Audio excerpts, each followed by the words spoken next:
बस मैं सहर की जिंदगी को अपनी जिंदगी से कंपेयर कर रही थी।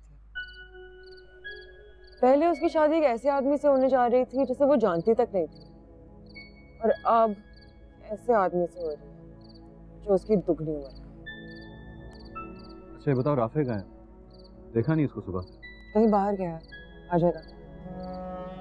पता जामन, मैंने उसकी बहुत मदद करने की कोशिश की। किसकी?